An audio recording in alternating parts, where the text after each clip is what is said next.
మరణం తర్వాత ఆత్మ యొక్క మొదటి రాత్రి ఎలా ఉంటుందో మీకు తెలుసా? ఇప్పుడు మనం ఒక రహస్యం గురించి తెలుసుకుందామా? ఇది విన్నారంటే మీకు ఒళ్ళంతా ఏదో తెలియని ఒక గగురుపాటులో వచ్చేస్తుంది. జాగ్రత్తగా వినండి. మరణం తర్వాత ఆత్మ యొక్క మొదటి రాత్రి ఎలా ఉంటుందో ఇప్పుడు మనం తెలుసుకుందాం. ఒక మనిషి ఈ భూమిని వదిలి శాశ్వతంగా వెళ్ళిపోయినప్పుడు ఆత్మ మొదటి రాత్రి ఎలా ఉంటుంది? ఆత్మ ముందు ఎవరు కనిపిస్తారు? ఇక దానికి ఎలాంటి అనుభూతి కలుగుతుంది? అన్నిటికన్నా ముఖ్యంగా ఆ రాత్రి ఆత్మతో శ్రీ మహావిష్ణువు మరియు యమదూతలకు ఉన్న సంబంధం ఏంటి? ఇవన్నీ కూడా ప్రతి ఒక్కటి ఇప్పుడు మనం ఈ వీడియోలో అయితే తెలుసుకుందాం. జాగ్రత్తగా వినండి. అప్పుడు మీ మనసులో ఉన్న సమస్యలన్నిటికీ, ప్రశ్నలన్నిటికీ కూడా సమాధానం దొరుకుతుంది. ఈ రహస్యాన్ని జాగ్రత్తగా విందామా?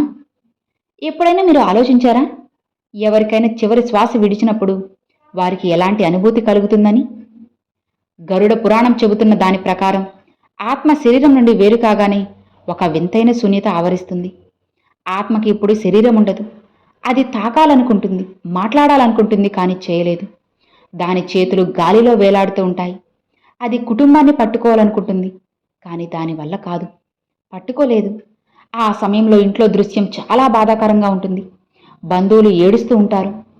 ఎవరో శవాన్ని తాకి లే, మమ్మల్ని విడిచి వెళ్ళొద్దు అని అంటూ ఉంటారు. ఎవరో డాక్టర్ని పిలుస్తూ ఉంటారు. ఎవరో దేవుణ్ణి ప్రార్థిస్తూ ఉంటారు. కానీ ఆత్మ మౌనంగా నిలబడి ఇదంతా చూస్తూ ఉంటుంది. ఆలోచించండి, ఆత్మ ఎంత నిస్సహాయంగా భావిస్తుందో. అది అరిచి చెప్పాలనుకుంటుంది, నేను ఇక్కడే ఉన్నాను, ఎక్కడికి వెళ్ళలేదు, నేను ఇంకా బ్రతికే ఉన్నాను, నన్ను విడిచిపెట్టకండి అని. కానీ ఆ మాటలు ఎవ్వరూ వినలేరు. మొదటి రాత్రి ఆత్మకు అత్యంత కష్టమైనది. ఎందుకంటే ఆ సమయంలోనే దానికి తన జీవితమంతా జ్ఞాపకాలు కనబడతాయి. సినిమా రీల్ నడిచినట్లుగానే దాని కర్మలన్నీ దాని ముందు కనపడతాయి. ఎప్పుడు ఎవరికి సాయం చేసింది, ఎప్పుడు ఎవరిని బాధ పెట్టింది, ఎప్పుడు అబద్ధం చెప్పింది, ఎప్పుడు ప్రేమతో అందరికీ ఎవరికి అండగా నిలిచింది, ఎప్పుడు ఎవరిని మోసం చేశారు, ప్రతి క్షణం ముందుకు వస్తాయి. మంచి కర్మలు చూసి ఆత్మకు చాలా శాంతి కలుగుతుంది. కానీ చెడ్డ కర్మలు చూసి ఆత్మ పశ్చాత్తాపంతో వణికిపోతుంది. మొదటి రాత్రి ఆత్మ తన కుటుంబంతో అత్యంత లోతైన అనుబంధాన్ని అనుభూతి చెందుతుంది. గరుడ పురాణం ప్రకారం ఆత్మ తన ఇంటి ప్రతి మూలలో తిరుగుతుంది. తన పిల్లలను చూస్తుంది. వారి తలపై చెయ్యి వేయాలనుకుంటుంది. తన తల్లిదండ్రులు లేదా జీవిత భాగస్వామిని చూసి, నాకు ఇంకొంత సమయం దొరికి ఉంటే నేను అందరినీ జాగ్రత్తగా చూసుకోగలిగేవారిని అనుకుంటారు. కానీ ఇక ఇప్పుడు సమయం దాని చేతిలో ఉండదు. ఈ అనుబంధం దాన్ని మరింత ఆందోళన పరుస్తుంది. ఎందుకంటే అది ఎంత ఏడ్చినా, ఎంత పిలిచినా, ఎంత అరిచినా ఎవ్వరూ దాని మాటలు వినలేరు. మొదటి రాత్రి అత్యంత భయంకరమైన దృశ్యం అప్పుడే వస్తుంది. ఆత్మ ముందు యమదూతలు ప్రత్యక్షమైనప్పుడు గరుడ పురాణం ప్రకారం యమదూతల శరీరం చాలా పెద్దగా భయంకరంగా ఉంటుంది. వారి కళ్ళు నిప్పు కనికల్లా మండుతూ ఉంటాయి. చేతుల్లో లావుపాటి తాడులు, కొక్కేలు ఉంటాయి. వాటితో పాటు వారి వాహనం ఉంటుంది. పాపాత్ములైన ఆత్మలకు వారి రాక ఒక భయంకరమైన తుఫాను లాంటిది. ఆత్మ వారిని చూసి వణికిపోతుంది. ఇక దాని మనసు భయంతో నిండిపోతుంది.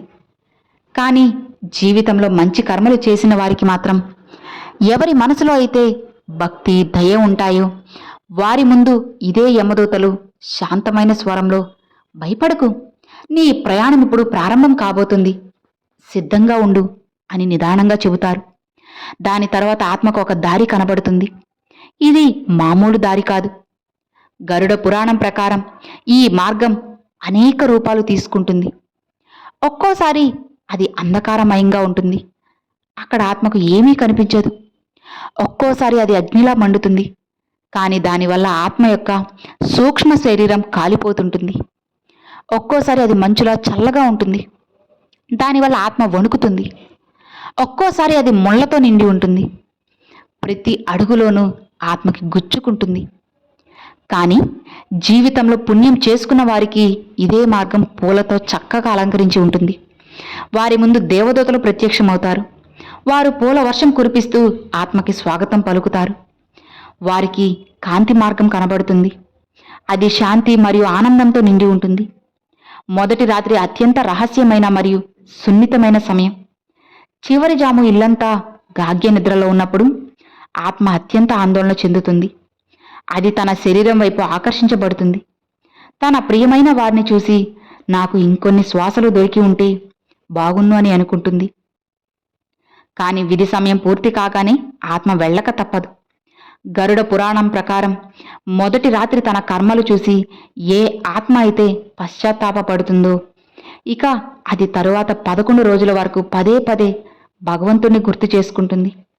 అలానే ఎవరికి శ్రీ మహావిష్ణువు గుర్తుకు వస్తారో వారి మార్గాన్ని భగవంతుడే స్వయంగా ప్రకాశింపజేస్తారు.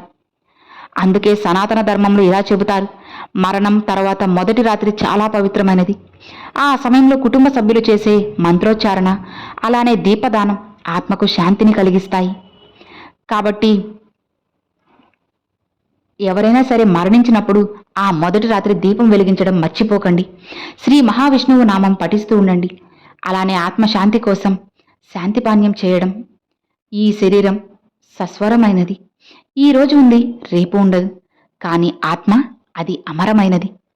మరణం అనేది అంతం కాదు, బదులుగా ఇది ఒక కొత్త ప్రయాణానికి ప్రారంభమవుతుంది. ఈ కాలానే గరుడ పురాణం కూడా ఇదే సందేశాన్ని మనకు చెబుతుంది. జీవితంలో ప్రేమించండి, దయ చూపండి, ఎవరి మనసును అస్సలు బాధ పెట్టకండి.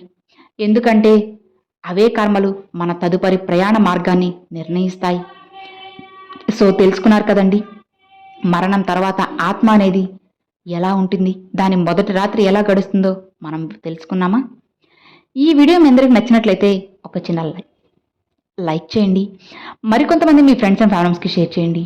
ఫస్ట్గా మన ఛానల్ చూసారు, సబ్స్క్రైబ్ చేసి సపోర్ట్ చేయండి ఫ్రెండ్స్. Thanks for watching. ఓం నమ శివాయ. శివాయ నమః.